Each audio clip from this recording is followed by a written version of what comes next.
تو یہ اللہ کہتا ہے کر لو جو کرنا ہے. بات تو یہ ہے کہ کوئی نہیں روکے گا اس وقت آپ کو، پورا اختیار دیا ہے. ہاں ایک تو یہ اپنی مرضی کی زندگی آپ گزاریں، جو کر رہے ہیں کرتے رہیں.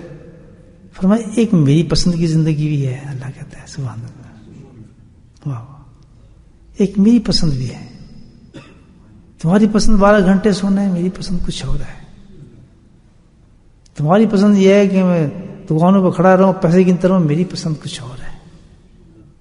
تمہاری پسند یہ ہے کہ تم لوگوں کو تھپڑ مارو، میری پسند کچھ اور ہے. تمہاری پسند یہ ہے کہ ہم بس پیسے اور تجویزیں بھر لیں، ویسے کسی کا مال کھا جائیں، کچھ کریں. اللہ کہتے ہیں میری پسند اور ہے. سبحان اللہ. اختیار ہے تمہیں بتا دیتا ہوں میں اپنی پسند تمہیں. اللہ پاک کہتے ہیں قرآن میں اختیار ہے تم، میں بتا دیتا ہوں. اللہ تعالیٰ کہتے ہیں سن لو میری پسند. آنا تو میرے پاس ہے. جو اپنی پسند سے آئے گا اس کا چہرہ بھی دیکھ لینا، جو میری پسند سے آئے گا اس کا بھی چہرہ دیکھ لینا. جو اپنی پسند سے زندگی گزار کے آئے گا اس کا حشر بھی قبر میں دیکھ لینا، اور جو میری پسند کی زندگی گزار کے آئے گا اس کی قبر بھی جھانک کے دیکھ لینا کیسی زندگی ہے. قبر سے اٹھنے کا بھی دیکھ لینا، اور قبر حشر میں بھی دیکھ لینا، اور پل صراط پہ چلتا بھی دیکھ لینا. سبحان اللہ. اور حوض کوثر پہ سرکار دست مبارک سے جام پیتا بھی دیکھ لینا. فرق یہ ہے کہ چند گھڑی ہیں زندگی کی، چند گھنٹے ہیں. یا میری مرضی کے مطابق گزار لو یا اپنی مرضی کے مطابق گزار لو. اپنی پسند تو ہمیں نظر آتی ہے، اور تیری پسند کا آیا ہوں، اپنی پسند تو بتاؤ. کہتا ہاں بتا دیتا ہوں. لقد کان لکم فی رسول اللہ اسوۃ حسنہ. میری پسند یہ ہے کہ جو میں نے اپنا حبیب تمہیں بھیجا ہے بس اس کی اتباع میں چلتے چلے جاؤ. سبحان اللہ. مثال ہے اس کی زندگی تمہارے لیے. اللہ تعالیٰ کہتا ہے، اور اسی لیے مجھ کو کوئی زندگی کوئی چیز چھپا کے رکھوں گا بھی نہیں. اللہ، کوئی زندگی کوئی چیز چھپا کے رکھا ہو نہیں، بلکہ یہ ہے کہ اپنی بیوی کے ساتھ بھی زندگی گزارے گا. تو حضرت عائشہ صدیقہ حضرت تعالیٰ ایک ایک چیز تمہیں بتائیں گے. حضرت حفصہ ایک ایک چیز بتائیں گی، حضرت زینب ایک ایک چیز بتائیں گی، ام سلمہ ایک ایک چیز بتائیں گی. اتنا عیا کر دوں گا اس کی زندگی، اس کا راز تمہارے سامنے کوئی راز نہیں رکھوں گا. متاثر لگا ہے. مجلس میں بیٹھ کے پانی پیے گا وہی بتاؤں گا، جو گھر میں بیٹھ کے پیے گا وہ بھی بتاؤں گا، جس طرح ہاتھ میں پیے گا وہ بھی بتاؤں گا. سبحان اللہ. اور جو عائشہ صدیقہ کی گود میں رکھ کر پیے گا وہ بھی بتاؤں گا.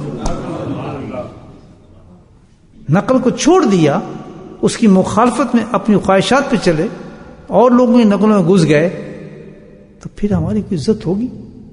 اتنے بلند مقام سے گردنوں سے اور زنجیروں سے دھکیلتا ہوا یہ حال ہوگا. گلوں کے اندر زنجیریں ہوں گی، پاؤں میں زنجیریں ہوں گی آگ کی، اور فرشتے گھسیٹ رہے ہوں گے بری طریقے کے ساتھ کہ یہ امتی نبی پاک قسم کے. جرم کیا تھا؟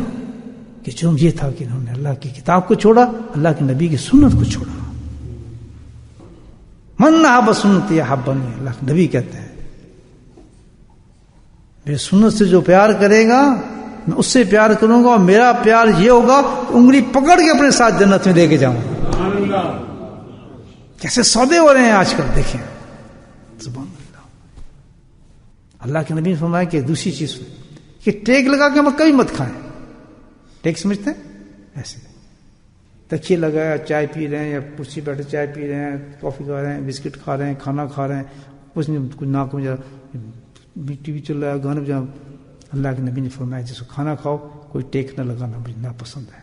آج سے وعدہ کر لیں کبھی ایسا نہیں کریں گے. وہ کھانا جو اس طریقے سے کھائیں گے خلاف سنت ہوگا. کوئی فرض واجب کی بات نہیں ہو رہی، نہ تو ایک ہی بات ہے. اس کو کسی نے منع کیا ہے؟ آپ صلی اللہ علیہ وسلم نے منع کر دیا. اس کو وہ فقہی مسائل نہ تو چلتے ہی ہیں، وہ تو فقہی مسائل نہ تو چلیں گے.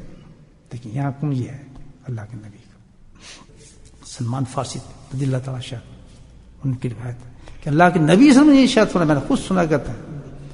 آپ نے فرمایا کہ جس وقت کھانا کھانا بیٹھو تو ہاتھ دھو، کھانے کے بعد بھی ہاتھ دھو، کیونکہ اس میں اللہ نے بے انتہا برکت رکھی ہوئی ہے. بلکہ حدیث میں یہ ہے کہ وضو کرو، ہاتھ اور منہ دھو، نہیں کم سے کم ہاتھ ضرور دھو، اور کھانے کے بعد بھی ہاتھ دھو، کیونکہ ساری برکتیں ختم ہو جائیں گی جس میں نور تھا کھانے کا جو اللہ نے آپ کو عطا کیا تھا. کھائیے اپنی دال ہے الحمدللہ، لیکن وہ دال کیا بن گئی؟ جنت کے پراٹھے بن گئے ماشاءاللہ، جنت کے گوشت بن گئے آپ کے لیے سنت کے طریقے.